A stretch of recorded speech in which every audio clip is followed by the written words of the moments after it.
Here lies the Tasman Limited. Died July 28, 1978. In its final station, it's now at sleep. Like our politicians, it wouldn't run cheap. Surrounded by sounds of political chatter, a sign of our times. People don't matter. So read the epitaph to the now legendary Tasman Limited Express, as printed in a cartoon in the Mercury newspaper of July 29, 1978. The Tasman Limited commenced as an express railcar service between Hobart, Launceston and Wynyard on April 6, 1954, cutting 2 hours off the travelling time required by its predecessor. The single-unit diesel mechanical railcar was specially upgraded in fittings and finish to provide a very comfortable journey, complete with meal service for the relatively small number of passengers who could be accommodated aboard.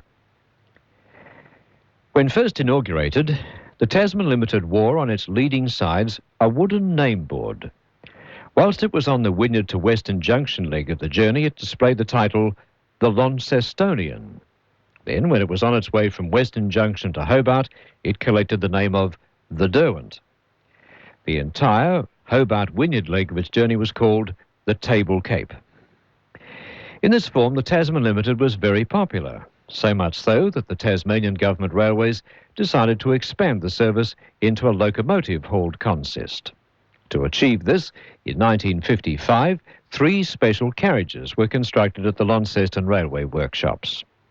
Known as Articulated Country Saloons, or ACS cars for short, these revolutionary new carriages featured a central cafeteria section with a well-equipped kitchen, an innovative public address system, large windows with sun blinds and curtains, maple veneer finish, and reclining seats, upholstered in luxurious maroon moquette fabric.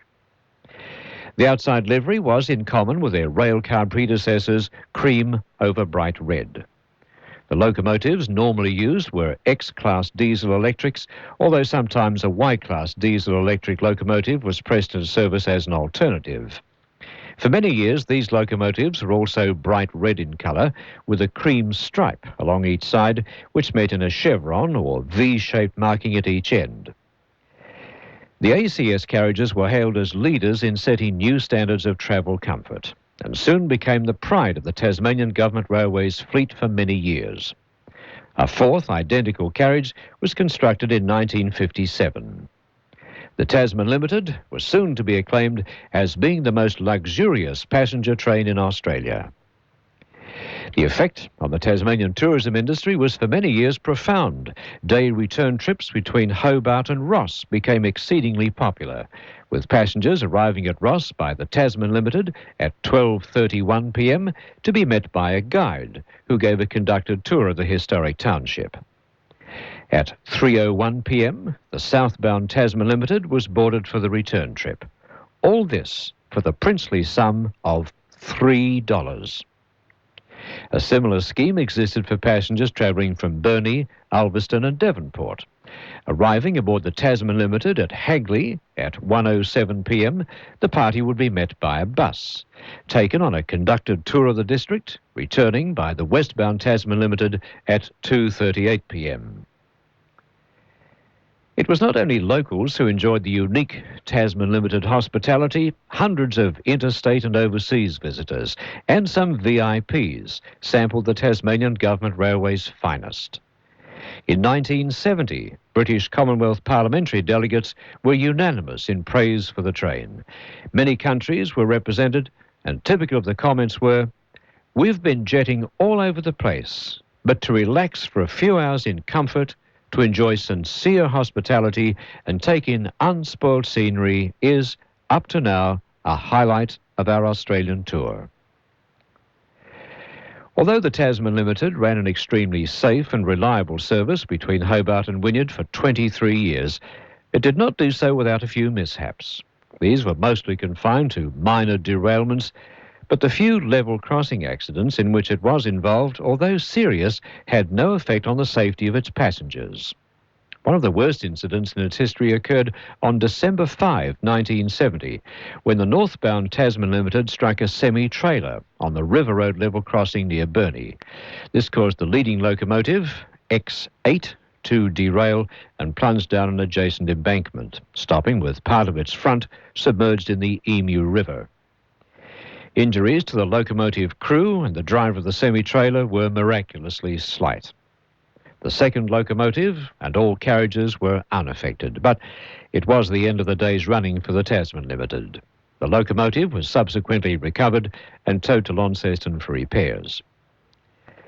By the early 1970s, the Tasman Limited was the only train in Australia which was equipped to pick up and offload mailbags at wayside stations whilst in motion.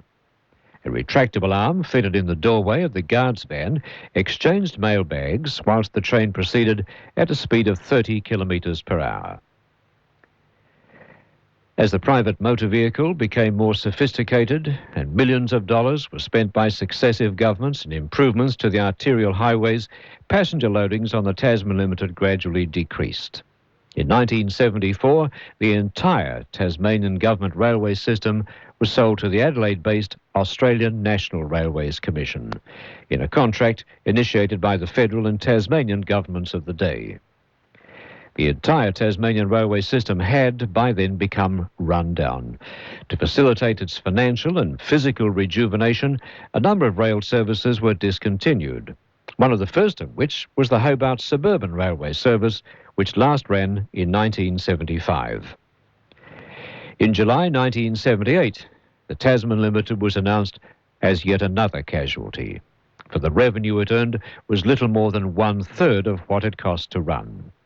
Taken for granted for years by so many people, the angry outcry on the part of the Tasmanian government and private citizens was quick, but to no avail. The decision on the part of the Adelaide-based accountants was final.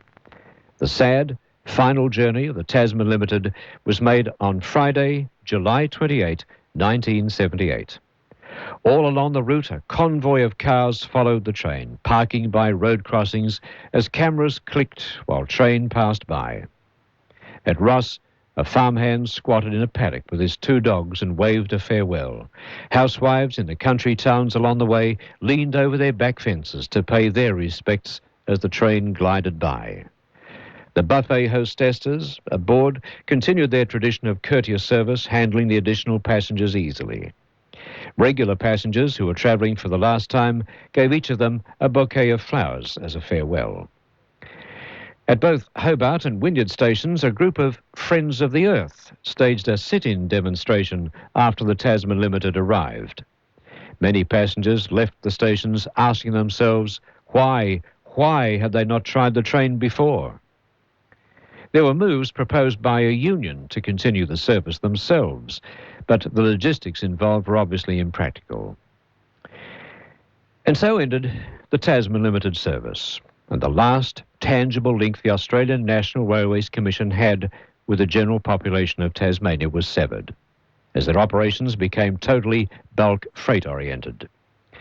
Most small country stations and some larger stations, now deserted, were demolished in succeeding years as a lack of passenger services saw them become derelict. The 4 unique, articulated country saloon carriages were eventually sold, together with all other passenger carriages. One of these was subject to a union ban on its removal from the Hobart railway yards, before it was finally transported to a roadside park near Margate, where it has remained since, slowly deteriorating in the salt air.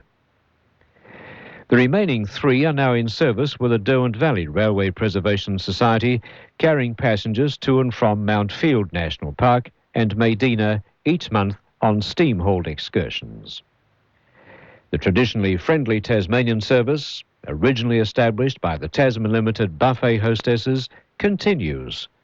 Whilst the Tasman Limited has faded into Tasmanian history, its soul lives on, thanks to the group of dedicated individuals who formed the Derwent Valley Railway Preservation Society.